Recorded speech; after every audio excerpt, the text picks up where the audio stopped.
In the bad old days, when India was full of millionaire Maharajas, these fellows used to bump off their wives with astonishing frequency. Oddly, they all used the same method, and very royal and Maharaja-ish it was. Not for them a coarse bash on the head or a bloody running through with a sword or a slashing of the throat. They used tiger's whiskers. A Maharaja intent upon disposing of his wife would first go out and shoot a tiger. He would then cut off its whiskers. These whiskers, which were as sharp and spiky as slivers of glass, would be chopped up into small pieces and sprinkled on the Maharani's curry at dinner. When eaten, they would perforate the lining of her intestine and kill her off within 2 days. In other countries, tiger's whiskers are rather hard to come by, so we husbands have to use other, less refined methods, as you will see in a moment.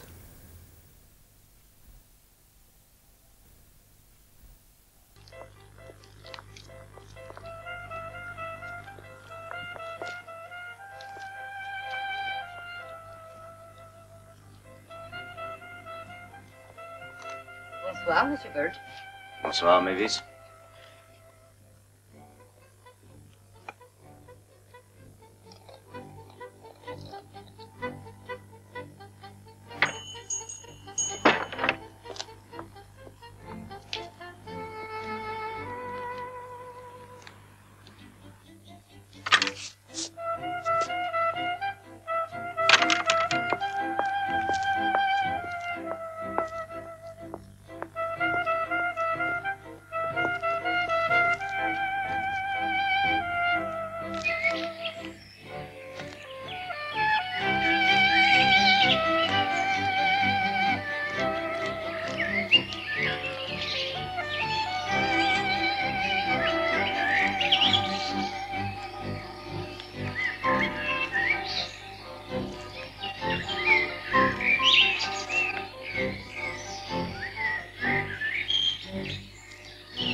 Bonsoir, Monsieur Bail. Bonsoir, Françoise.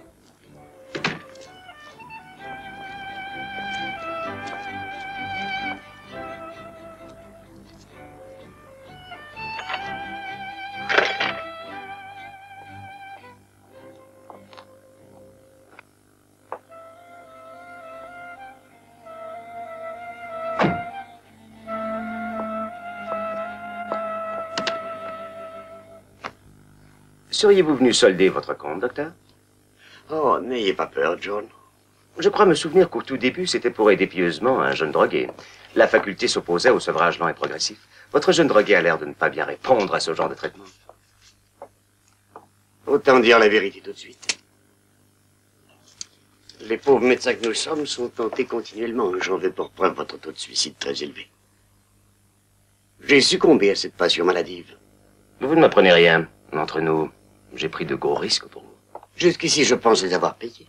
Jusqu'ici, j'ai pu vous rendre ce petit service, mais un jour, j'ai peur qu'un client curieux se mette à compter ses pilules. Non, n'ayez pas peur, il se jette sur vos remèdes sans compter auparavant. Et je crois que mon apport vous est indispensable pour vos, comment dire... Pour mes... L'inflation rend pratiquement l'adultère hors de prix. Mais en parlant de ça, votre femme se porte bien? Oui, avec ses 201 livres, elle se porte très bien. Je suis au courant de son poids exact. L'espèce de clinique où elle va lui donne une carte où est noté l'objectif qu'elle est censée atteindre. Comme elle s'écarte consciencieusement de cet objectif, elle cache la carte. Mais pas assez bien.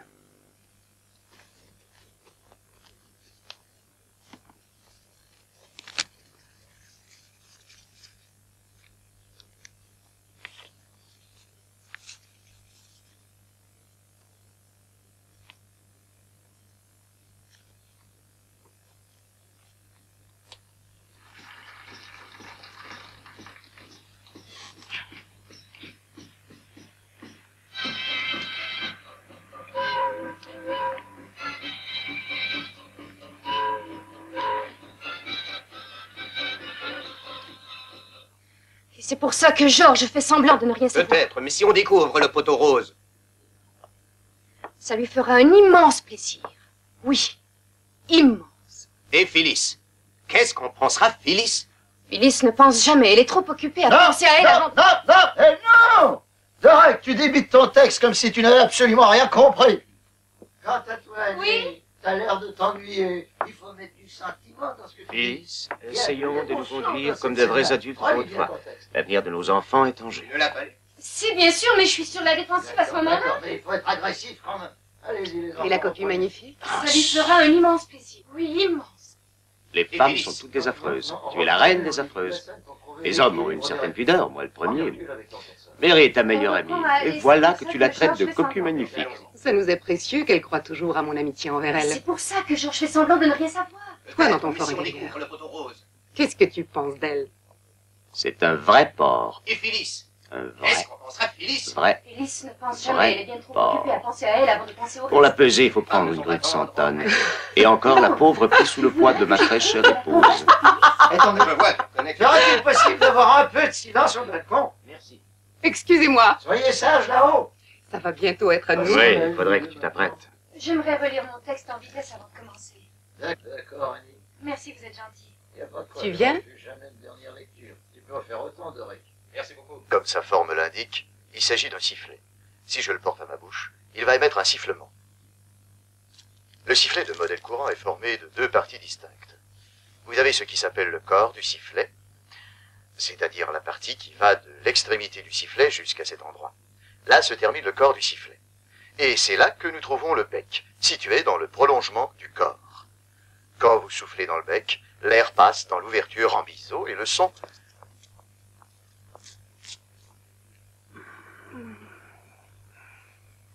Oh, je ne veux plus attendre, John, c'est insupportable. Si mon énorme truie continue à se gaver de cette façon, le cœur lâchera avant le reste et on sera débarrassé d'elle. Moi, je m'en fiche de son cœur. Tu ne penses pas au mien, John. Mais si je t'aime, Françoise. Si vraiment tu m'aimais, tu demanderais le divorce. Ça me donne une idée. Tu pourrais peut-être lui dire que je me laisse un peu aller avec une espèce de petite comédienne aux dents longues. Glisse ça comme ça dans la conversation et dis-lui, si c'était vrai, tu divorcerais. En scène pour le 2. Oh, c'est pas le moment, John. T'as raison, Damien, c'est jamais le moment. hein. Jamais de la vie.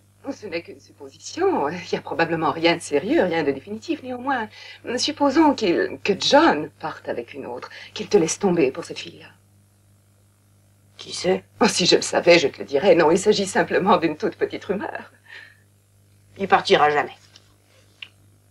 Pas du tout le genre, je le connais trop bien. Mais s'il s'avisait de m'abandonner pour une autre fille, il le regretterait. Ton patron est un grand avocat, tu sais ce que divorcer signifie? La liberté, ça se paie.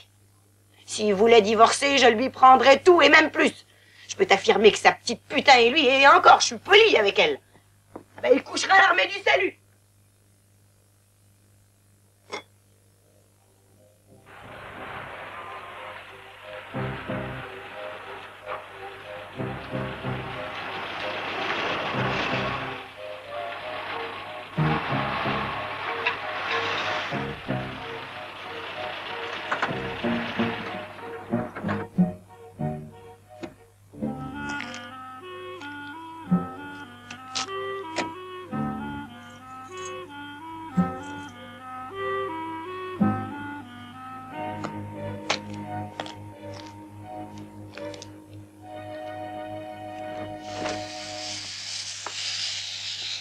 Ça fait 100 fois que je te demande de ne pas te servir de mon rasoir.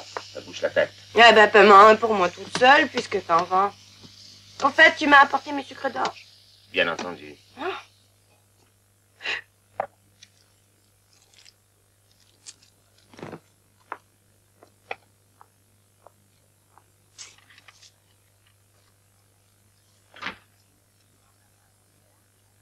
Ne regarde pas cet œil-là, le sucre d'orge, ça fait pas grossir.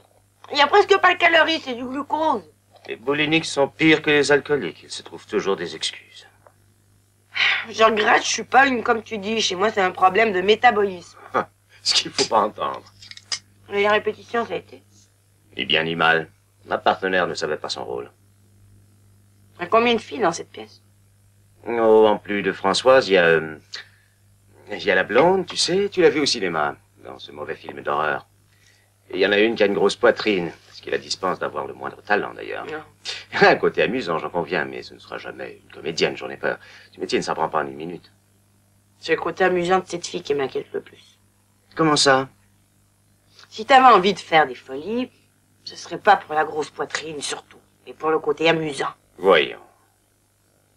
John, est-ce que tu m'aimes? Mais oui, chérie. Tu me le dis jamais. Mon père a envie de le dire après 10 ans de mariage. Je ne pourrais pas me passer de toi pour une chose. Grand voyou. Tu es vraiment la partenaire parfaite pour me donner la réplique. On répétera ma scène avant de dormir.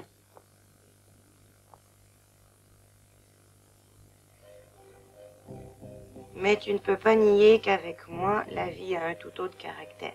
Je ne nie pas qu'elle est pleine d'imprévus, mais je la trouve trop dangereuse. Dangereuse pour qui? Dangereuse pour toi. Pour toi. Elle est stupide, cette pièce.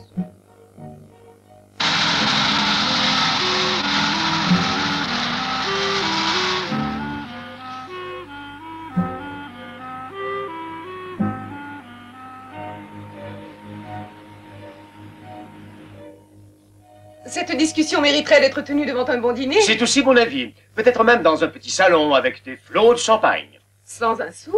On peut toujours vivre d'amour et d'eau fraîche. C'est excellent. Les spectateurs vous feront au moins une dizaine de rappels. Et cela prouve, si besoin est, que le travail paie toujours. Le divorce est à écarter dans ce cas-là. Je finirai de payer mon fonds dans 4 ans et demi. Je ne pourrai jamais y arriver. En fin de compte, comme aucun miracle ne viendra régler cette petite affaire, il faut préparer notre sortie. Je travaille chez un avocat et je connais beaucoup de choses en droit. En tant que pharmacien, tu connais d'autres choses. Sur quoi? Sur la maladie et sur la mort.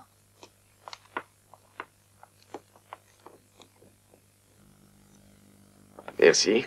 J'ai trouvé certaines pilules inoffensives qui ont l'apparence exacte de celle-ci. Une demi-douzaine dans chaque flacon prescrit, le tour est joué. Personne ne s'est plaint jusqu'ici. Pour certaines maladies légères, on pourrait prescrire des médicaments faits de craie et de sucre, et la forte majorité de nos patients affirmerait se mieux porter. Comment vont les affaires? C'est pas le Pérou. Ça pourrait aller mieux. Beaucoup mieux, oui. Je m'inquiète pour Mary. Les gens de l'hôpital lui ont dit que si elle ne maigrissait pas, elle se retrouverait au cimetière. Le cœur s'essouffle. Je l'ai envoyée dans une clinique spécialisée, mais ça ne sert à rien. Vous connaissez le docteur Gregson? Oui, hélas. Il n'arrive pas à se faire écouter. Il s'en moque d'ailleurs. Je me demande si ce problème ne devrait pas échoir au médecin de famille et à l'ami de toujours que vous êtes. Il faudrait surtout en avertir Gregson. Mary a l'air de mal répondre au traitement, mais à vrai dire, l'échec est dû en premier lieu au médecin. Lorsqu'on veut un transfert du patient, il faut demander l'autorisation. Ouais.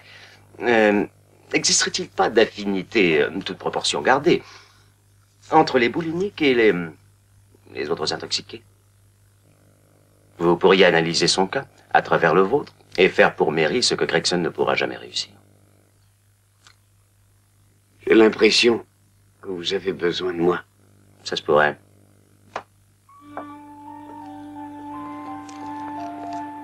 C'est astucieux de faire appel au docteur Applegate. Tu es certain qu'il se drogue? Lui, jusqu'aux oreilles, et pas à la Marie-Jeanne. Si je voulais, je pourrais le faire rayer de l'ordre des médecins à vie. Il faudra prendre notre mal en patience. Un médecin praticien ne peut pas délivrer un certificat de décès s'il ne soignait pas le défunt, depuis la déclaration ou le cours de l'affection qui a causé le décès. C'est dans le code pénal.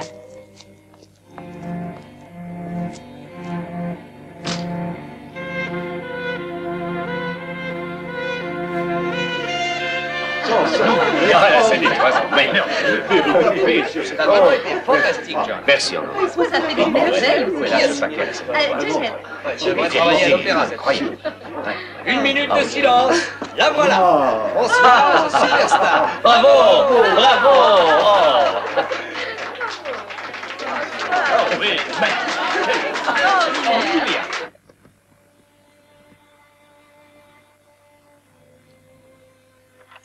Terminé pour cette pièce-là. Quelle sera la prochaine? Fever ou Gaslight. Gaslight sera peut-être mieux pour toi. Ne compte pas sur moi, John. Comment? J'en ai assez de cette situation. De jouer les seconds rôles. J'ai de la famille aux États-Unis. Un oncle par alliance. Il a épousé aussi bête que lui, mais Philadelphie est bourré d'avocats. Je pourrais trouver du travail facilement. Les secrétaires anglaises sont recherchées en Amérique. Je pourrais doubler mon salaire. Et pourquoi pas trouver un compagnon. Françoise. J'en ai par-dessus la tête. J'en ai assez de ces rencontres à la Back Street. Je prends l'avion pour New York demain matin. Je dois me lever à l'aube.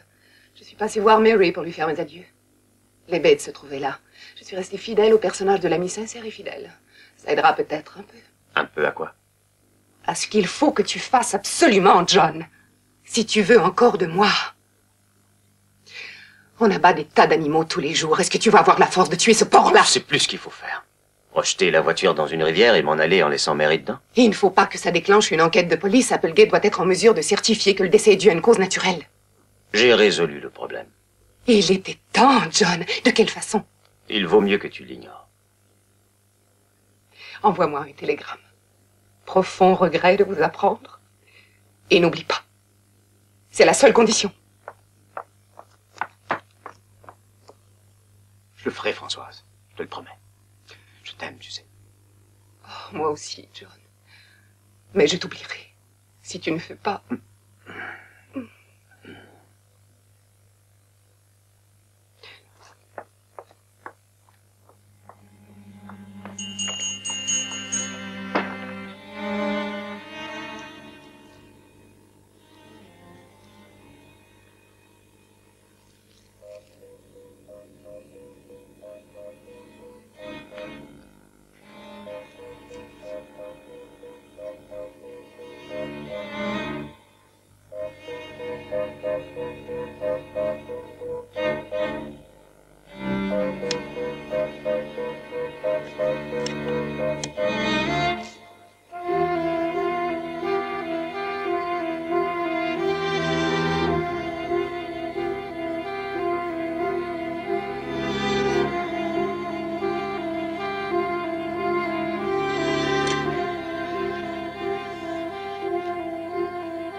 Un imbécile, Fred!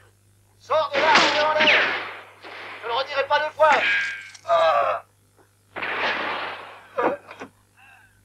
Jette ton arme, Fred! Jette-la loin de toi, compris? Il n'y a plus un seul sucre d'orge en stock. Je t'ai apporté ça en espérant que ça pourrait te consoler. À mon avis, ça doit contenir 1000 calories. D'où viennent ces marrons glacés? Une bête me les a apportés. Françoise est venue pour me dire au revoir. On des malpolis. Des gens qui viennent presque camper et qui apportent rien. La famille bête a de bonnes manières, au moins. Un petit bouquet de fleurs, c'est mieux que rien. Oh, le docteur Applegate est passé. De quoi surprendre. Le médecin ne se déplace plus de nos jours, sauf si on est à l'article de la mort. Peut-être pour l'argent. Il touche plus pour une visite à domicile. Pourquoi remplaces-tu le docteur Gregson par le vieux docteur Applegate? Je crois que Gregson n'était pas l'homme qu'il fallait pour ton problème. Pas de problème, moi. C'est mon métabolisme qui va pas. Lui, il m'a tout expliqué en détail. Je le trouve très sympathique. Tout compte fait, je l'aime mieux que Gregson. Non.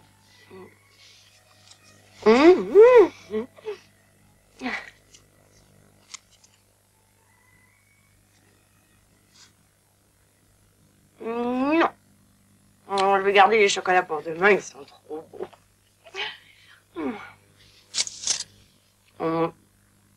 Un choucroute sera bientôt prête.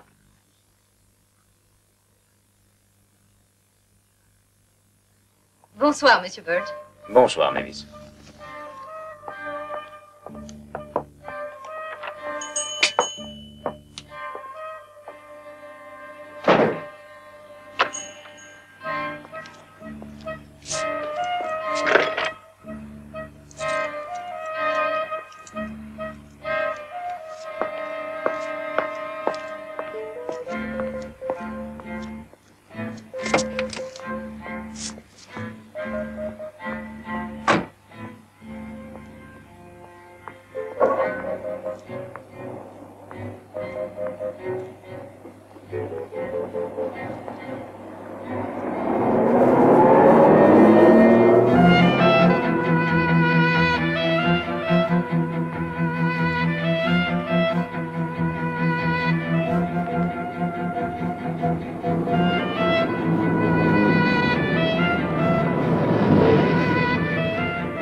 Qu'est-ce que tu fais?